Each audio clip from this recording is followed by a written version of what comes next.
Bonjour chers internautes, vous êtes encore une fois de plus sur la chaîne Ruel TV. Je fais cette vidéo, je n'avais pas vraiment voulu faire de vidéo sur tout ce qui concerne Arafat. Mais DJ Arafat est une personne qui a marqué la Côte d'Ivoire, si bien qu'il est le premier Ivoirien pour qui les funérailles ou bien même un concert d'hommage sera rendu au stade, au Félicia, le plus grand terrain de football en Côte d'Ivoire. Il n'est pas n'importe qui. C'est une personne qui a influencé beaucoup de personnes. C'est une personne qui a influencé la jeunesse. C'est une personne qui a influencé, je pourrais dire, beaucoup de jeunes dans le monde entier. Pas seulement en Côte d'Ivoire, que ce soit au Bénin, que ce soit au Burkina Faso, que ce soit au Tchad, où il a fait même son dernier concert en dehors de la Côte d'Ivoire, que ce soit même en France, des hommages lui ont été rendus, même au Canada, de partout dans le monde. C'est une personne qui a marqué d'une manière ou d'une autre son temps, d'une manière ou d'une autre son époque. Cependant, comment a-t-il marqué son époque?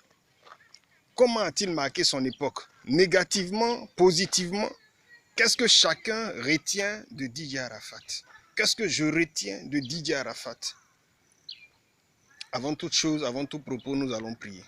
Seigneur, je te rends grâce, toi qui permets à tout un chacun de regarder cette vidéo, d'avoir accès à cette vidéo pour nous amener, Seigneur, une vidéo que tu me permets de faire pour nous pousser sur la voie de la réflexion, sur ce qui concerne la vie d'un homme.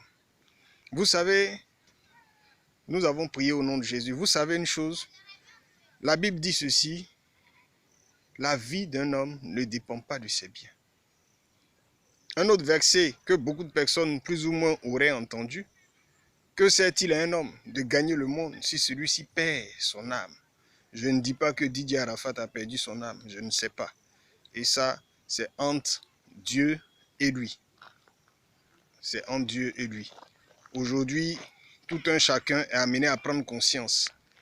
Est amené à prendre conscience, c'est important de marquer son histoire. C'est important de marquer son environnement. C'est important de marquer ses frères. C'est important de marquer ses parents. C'est important de laisser un impact. C'est important de laisser un héritage. Mais au-delà de tout ça, au-delà du grand hommage qui peut être rendu à quelqu'un de façon universelle, de façon internationale, qu'est-ce que nous retenons?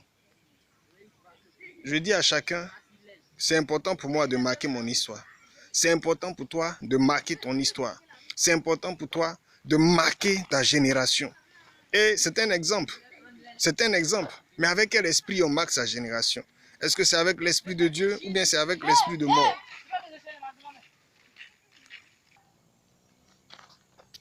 Donc, comme je t'ai en train de le dire plus ou moins, nous avons un Seigneur qui est grand.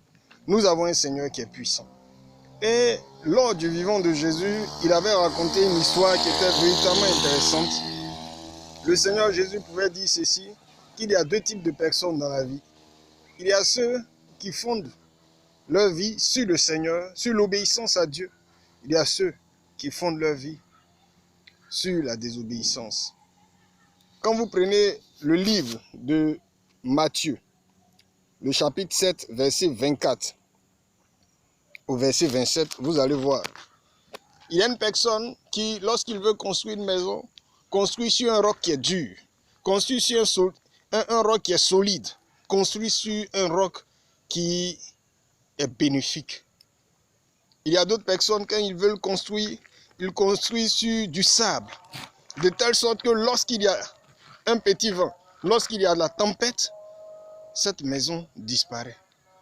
Chers amis, chers frères, je voudrais inviter chacun à prendre conscience au travers de ce qui est arrivé à un Ivoirien, à un compatriote qui pourrait être mon frère, qui pourrait être ton frère, qui pourrait être ton petit frère. Sur qui avons-nous construit nos vies? Est-ce que c'est sur le Seigneur Jésus-Christ? Est-ce que c'est sur l'obéissance à Dieu? Est-ce que c'est sur la foi en Dieu? Une personne peut mourir à 10 ans, une personne peut mourir à 20 ans, une personne peut mourir à 30 ans. Même notre Seigneur Jésus-Christ, il est mort à 33 ans selon ce qu'on nous enseigne. Mais là n'est pas l'essentiel. Ce qui est essentiel, c'est sur qui nous avons bâti notre vie. C'est sur qui j'ai bâti ma vie. Aujourd'hui, on rend hommage à un homme. C'est bien. Mais d'autres vont mourir. On ne les connaîtra certainement pas. Il y a d'autres qu'on connaîtra plus ou moins. Peut-être même qu'on ne les rendra même pas hommage. Mais ce qui sera important, c'est est-ce que le Seigneur Jésus-Christ rendra témoignage, rendra hommage à ton nom devant son Père? Sur la base, sur quelle base avons-nous construit nos vies? Sur quelle base j'ai construit ma vie?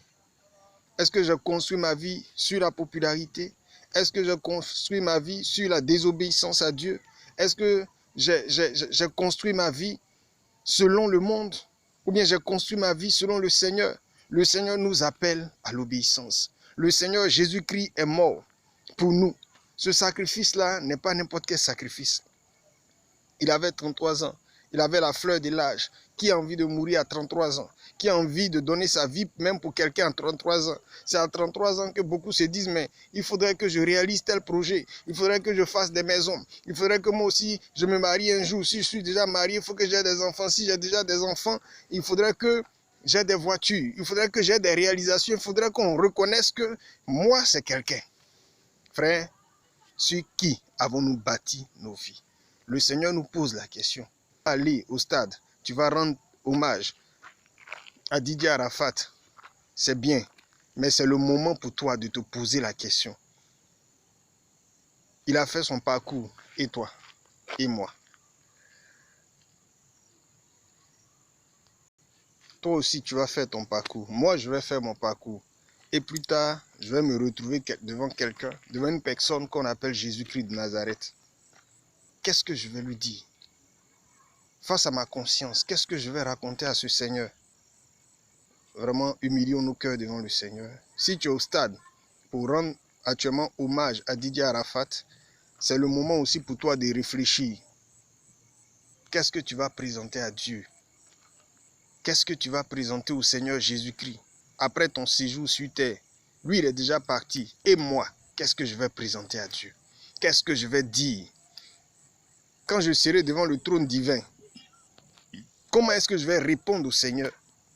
C'est la question que chacun doit se poser. C'est la question que chacun doit se poser. Est-ce que ma vie glorifie Dieu? Est-ce que ma vie honore le Seigneur? La Bible dit pleurer avec ceux qui pleurent.